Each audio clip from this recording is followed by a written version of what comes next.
I guess you could say I was always the other one. Not the first choice, not the one in the spotlight. That was Anna, my older sister. Everything from the start just came her way, attention, gifts, you name it. My name is Emily, and this is the story of how I grew up. We lived in a decent enough house. Dad worked as a mechanic and Mom was a part-time cashier. They weren't rolling in money, but somehow, there was always enough for Anna. Me? I got the leftovers. One cold December evening, which pretty much set the tone for my childhood, we were sitting around the small dinner table. Anna was going on about some school project she aced. Mom, Dad, my teacher said it was the best in the class. Anna beamed, her eyes lighting up in a way that made my parents practically glow with pride. That's my girl. We knew those science kits were worth every penny, Dad said, his voice full of nothing but pride. Mom nodded. We'll get you whatever you need, honey. You just keep up the good work. I poked at my food, feeling the familiar knot in my stomach. Hey, I got an A on my math test. I mumbled, not sure why I bothered. That's nice, Emily, Mom said, barely glancing my way. Make sure you keep it up. No praise, no excitement. It was like scoring well was expected of me, or worse, like it didn't even matter. I learned early on not to expect much. Christmas was a few weeks away, and the disparity in our living room was almost laughable. Under the tree, beautifully wrapped gifts piled up, all for Anna. I knew the routine. My gifts were usually things like socks or a book, nothing that screamed special. That year, it wasn't any different. Anna ripped through her presents with glee, uncovering new clothes, gadgets, and even a brand new laptop. Oh my God, this is awesome. Thanks, Mom and Dad, she squealed. I unwrapped my own, a second-hand novel and a pack of plain shirts. Thanks, I said, trying to keep the disappointment out of my voice. When the holidays were over, things went back to the usual routine. Anna was the star, and I was just there. Aunt Sarah was the only one who seemed to notice. She'd drop by now and then, always with a small gift just for me, something that made me feel seen. But those visits stopped after one particularly ugly argument. I was coming home from school when I overheard them in the kitchen. You can't keep doing this, John. You're ignoring your younger daughter, Aunt Sarah said, her voice stern and full of frustration. Sarah, she doesn't need as much as Anna, Dad fired back, his tone harsh. That's not the point. It's about showing both your daughters that you care. Well, maybe if Emily was more like her sister, it wouldn't be so hard, Dad retorted, not realizing I was listening. Aunt Sarah saw me first, her face dropping as she caught my eye. I ran up to my room, before I heard any more, the sting of tears hot on my cheeks. After that, Aunt Sarah wasn't allowed over anymore. Dad said she was causing trouble, stirring up drama that didn't exist. But it did exist, I lived it every day. After high school, it was like standing at the edge of a cliff. Anna was off to college with a fat check from Mom and Dad to cover her dorm, books, everything. Me? I got a pat on the back and a good luck, Emily. I moved out, not long after that. There was no drama, no teary goodbyes. Just me, packing my few things into old boxes and suitcases, while Mom watched, her face unreadable. I found a small apartment on the outskirts of town. It wasn't much, but it was a start. The place was shared with two other girls, Lisa and Jen, who were about as broke as I was, but with dreams just as big. Welcome to the dungeon, Lisa joked on the day I moved in, showing me around the cramped space with a laugh. We make it work, though. You got a job lined up? Starting at the diner tomorrow, I replied, dumping a box on the bed that would be mine. And maybe something at the bookstore, part-time. Good hustle, Jen nodded, her eyes approving. We all pitch in for rent on the first. No exceptions, okay? Got it, I assured her, already calculating my hours and expenses in my head. Working two jobs wasn't easy. The diner had me on my feet all day, taking orders, dodging the grumpy chef's temper, and smiling through it all. Nights or evenings I spent at the bookstore, shelving books and ringing up sales, the calm a stark contrast to the diner's chaos. Months turned into a year, and saving up for college seemed like chasing a mirage. Just when I'd have a little put aside, something came up. Like the time I got sick. It hit me out of nowhere. One day I was fine, the next, I was burning up, barely able to get out of bed. Lisa found me like that, shivering under a pile of blankets. "Jesus, Em, you look like hell," she exclaimed, her face creased with concern. "You need a doctor." "I can't afford a doctor," I muttered, feeling the room spin a little. "We'll figure it out," she insisted, pulling out her phone. "There's a clinic, they charge based on what you earn. Don't be stubborn about this." The clinic was a crowded, weary place where the wait times could break you if the illness didn't. When my turn finally came, the doctor was a kind, tired-looking man who prescribed some meds and plenty of rest. "You need to take it easy," he advised, handing me a prescription. "Can you take some time off work?" I almost laughed. "Not really, but I'll see what I can do." Back at the apartment, I crunched the numbers. Meds, missed shifts, just scraping by on rent, it all added up too fast. My college fund, the little there was, dwindled to nothing. After the medical ordeal and draining my savings, I knew I had to face it, I needed help. Swallowing my pride, I decided to call home. It had been a while since we talked, not properly since I moved out. The phone rang, and I braced myself. "Mom? It's Emily." "Emily, this is unexpected. Everything okay?" Her voice was cautious, not warm or worried. "I need to ask a favor. Can I come home for a bit? Just till I get back on my feet?" My voice sounded small, even to my own ears. There was a pause, the kind that tells you the answer won't be what you want to hear. "Oh, Emily, you know your sister just moved back in with her husband. They're using your old room. There's really no space." My heart sank, but I pushed on. "Can't we figure something out? Maybe I could sleep on the couch? It's just for a little while." There was another long pause. "I'm sorry, Emily. It's just not possible right now. Maybe when things settle down with Anna and the baby."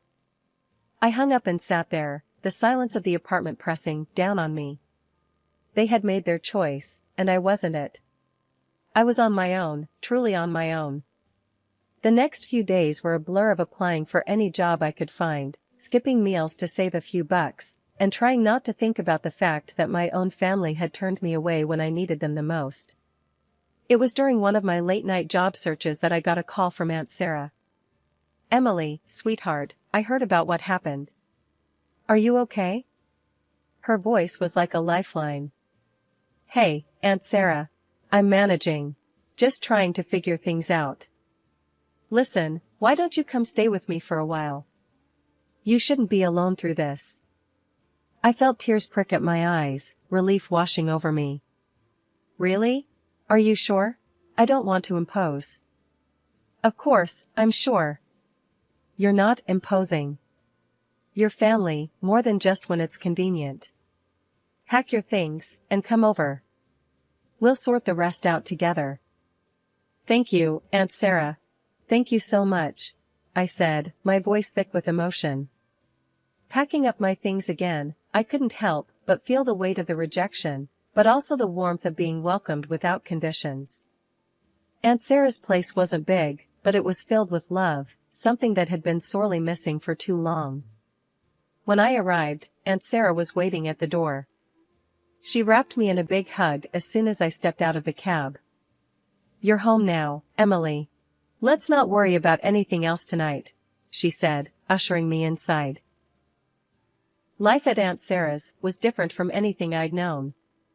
It was quiet, peaceful, and, most importantly, I felt wanted. A few days after I moved in, Aunt Sarah and I sat down at her old, scarred kitchen table for some real talk. The morning sun spilled over the cluttered surface, turning the steam from our coffee cups into golden swirls. "So, Emily, what's the plan?" Aunt Sarah asked, her eyes locking onto mine with that direct, no-nonsense way she had. I took a deep breath, stirring my coffee slowly. Honestly, Aunt Sarah, I want to go to college. I want to be a lawyer. But everything's just messed up right now. She nodded, tapping a finger on the table, thoughtful. Lawyer, huh? That's a big dream, Emily. Big dreams are good. They keep us going. But they need big plans. What's stopping you? Money, I said, flatly. Money is stopping me. And I've been working jobs, but it's never enough, especially not for law school. Aunt Sarah leaned back, her chair creaking slightly under the shift. I might have a solution for that. But it comes with a condition. I frowned, curious and a bit wary. What kind of condition? You get into college, and I'll pay for it. But, Emily, you've got to commit. No half measures. You work your tail off, you study hard, and you pass everything. Not just pass, excel. Can you do that? Her offer floored me. It was more than I could have hoped for. Yes, I can do that. I will, Aunt Sarah. Thank you. With that, we started planning. I applied to colleges that offered good law programs, crafting application letters late into the night. When the acceptance letter from a well-respected state college came, I actually pinched myself, thinking I was dreaming. I did it, Aunt Sarah. I got in. College was tough. Law school even tougher. Aunt Sarah's financial support freed me from the constant stress of money, but it put another kind of pressure on me. The pressure to succeed, not just for myself, but for her too. As semesters passed, I not only met Aunt Sarah's expectations, I exceeded them. My grades were top of the class, and I landed an internship at a local law firm. One evening, after a particularly grueling day at the firm, I came home to find Aunt Sarah in the kitchen, her expression more serious than usual. Sit down, Emily. We need to talk. Worry pricked at my heart as I took a seat, noticing she wasn't her usual self. What's wrong, Aunt Sarah? She sighed, a long, heavy sound. Nothing's wrong, exactly. I just want you to know how proud I am of you. You've done more than I ever expected. You're going to be a great lawyer. Her praise warmed me, but her tone hinted at something unsaid. Thanks, Aunt Sarah. I couldn't have done it without you. That's not just it, she continued, her eyes serious. You've got to start thinking about what comes next. You're about to fly, and I'm just glad I could give you the wings. During my final year of law school, I managed to secure a prestigious internship at a respected law firm downtown. The first day, I walked into the towering building feeling like I was exactly where I was supposed to be. My supervisor, a sharp-tongued lawyer named Mr. Coleman, met me at his office door with a skeptical look. So, you're the intern I've heard so much about. Emily, right? Mr. Coleman's voice was gruff, his eyes scanning me like I was a case file he wasn't sure about. Yes, sir. I'm here to learn and contribute as much as I can, I replied, my voice steady, despite the butterflies dancing in my stomach. The work was intense. I spent days buried in legal research, drafting documents, and sometimes, I was allowed to sit in on client meetings, observing the real dance of law. Mr. Coleman didn't hand out praise easily, but when he did, it stuck. One late evening, after everyone else had gone home, I was still at my desk poring over a particularly tough case when Mr. Coleman walked by. He stopped, looking over my shoulder at the piles of legal journals and notes spread out in front of me. Don't you ever go home, Emily? He asked, an eyebrow raised in amusement or maybe respect, I couldn't tell which. Not until I figure this out, I answered without looking up. This case could set a precedent, and I think there's an angle we've missed. Mr. Coleman grunted, pulling up a chair. Show me. We spent the next hour discussing the case, back and forth, with me arguing my point based on a precedent I found that could help our client. Finally, he leaned back, rubbing his chin thoughtfully. Not bad, Emily. Not bad at all. You've got a sharp mind for this. Keep it up, and you'll make a fine lawyer. The day I graduated, I felt a mix of pride and nostalgia. Aunt Sarah was in the front row, clapping louder than anyone else, her eyes shining with tears. After the ceremony, as we walked out of the auditorium, she hugged me tight. "You've done it, Emily. All those years of hard work, and here you are," she said, pulling back to look at me with that proud, unwavering support that had become my rock. "I couldn't have done it without you, Aunt Sarah. You believed in me when no one else did, not even myself," I said, my own eyes misty. With law degree in hand, I started applying for jobs. The market was competitive, brutal even, but I was not deterred. I sent out dozens of applications, went on several nerve-wracking interviews, and finally, I got a call that would start the next chapter of my life. "Ms. Emily, this is Jared from Mason & Associates. I'm pleased to inform you that we'd like to offer you the position. Your internship performance was highly recommended by Mr. Coleman, and we believe you'd be a great fit." I almost dropped the phone. "Thank you, Jared. I'd be honored to accept." When Aunt Sarah told me my sister Anna had never graduated college due to her early pregnancy and quick marriage, I wasn't really surprised. Aunt Sarah's health took a turn for the worse not long after that revelation. I was at work, buried in files, when I got the call from the hospital. My world stopped. I barely remember grabbing my things and rushing out. Everything after that was a blur until I reached her side. She was weak, her voice barely a whisper, but her eyes were the same, sharp and knowing. "Emily," she murmured as I took her hand, trying to swallow the lump in my throat. "I'm here, Aunt Sarah. I'm right here," I managed to say, my voice trembling. She squeezed my hand, her grip frail, but firm. "You did good, kid. I'm so proud of you. You remember what I always told you? To be strong. To stand up for myself," I replied, the tears I had been holding back now streaming down my face. "That's right. And you have," she said, her voice growing fainter. "I've left you something. In my will.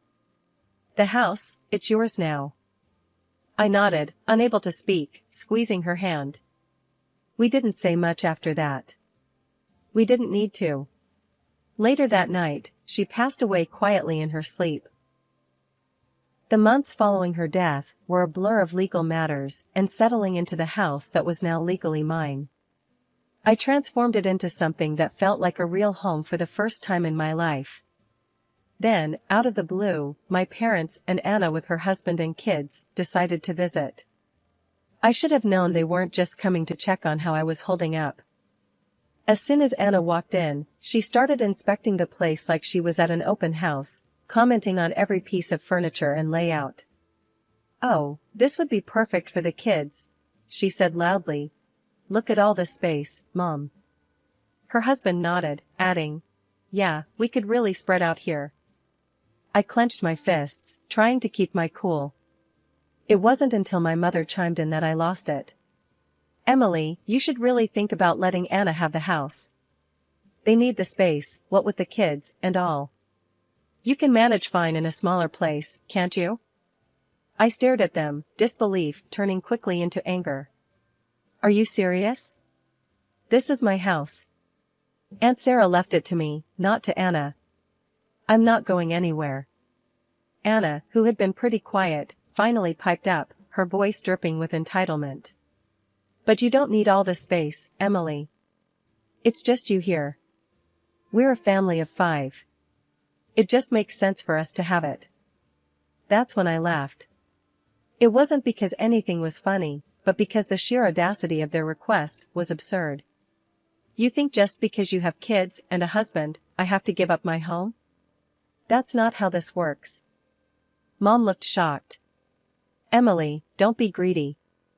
Think of the family." "Family?" I scoffed, the word bitter in my mouth. Where was this family when I needed a place to stay? When I needed help?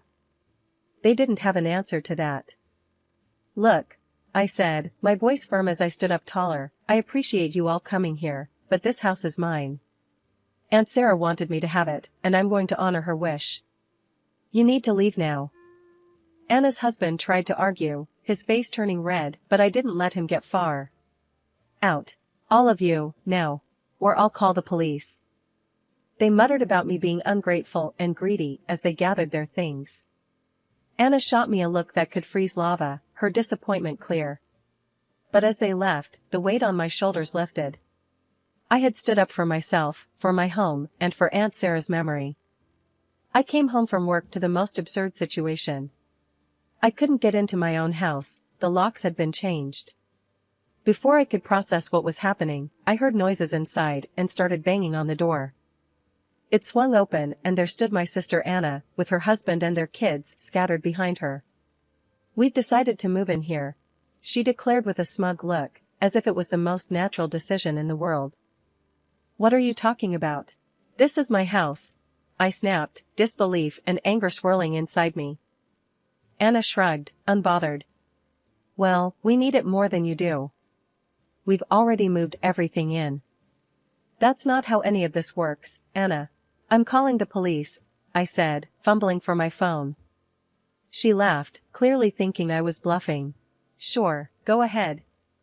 I dialed 911. While we waited, our parents showed up, drawn by the commotion.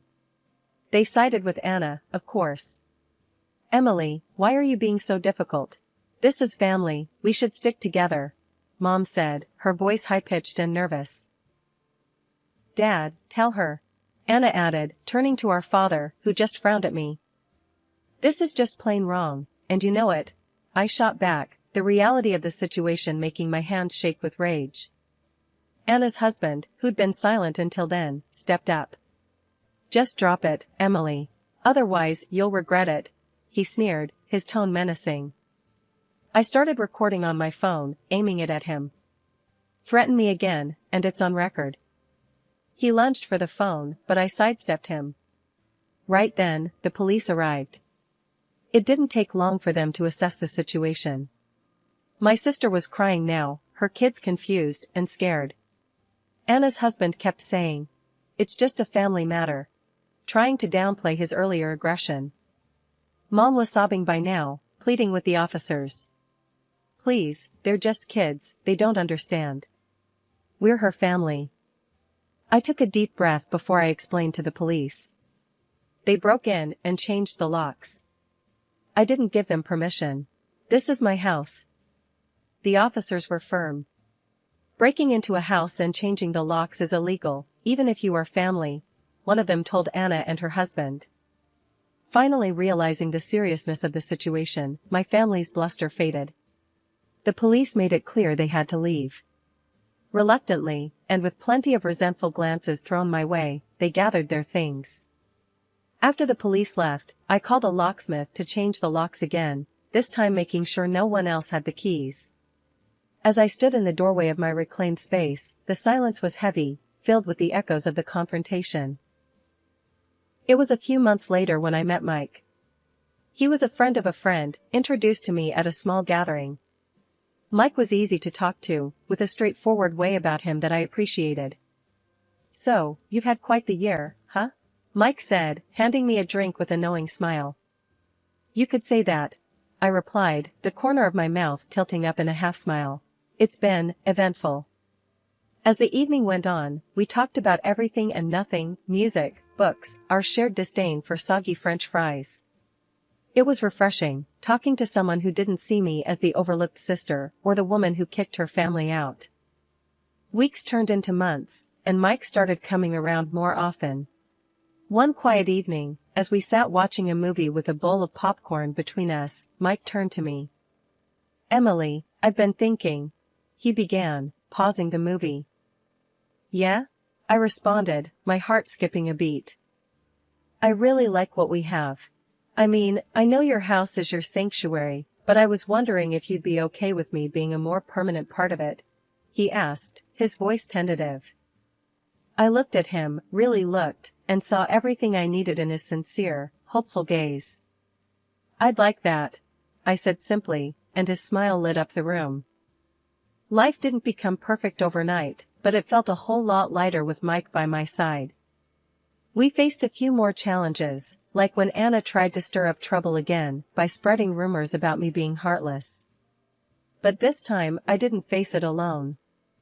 "Let them talk," Mike said one evening after I got a frustrating call from Mom, telling me how upset Anna was. "The people who know you, really know you, they know the truth. That's all that matters." He was right, and slowly, I began to let go of the anger and resentment. It wasn't worth holding on to. Instead, I focused on the good, the home I was building, both the physical walls around me and the emotional barriers I was letting down.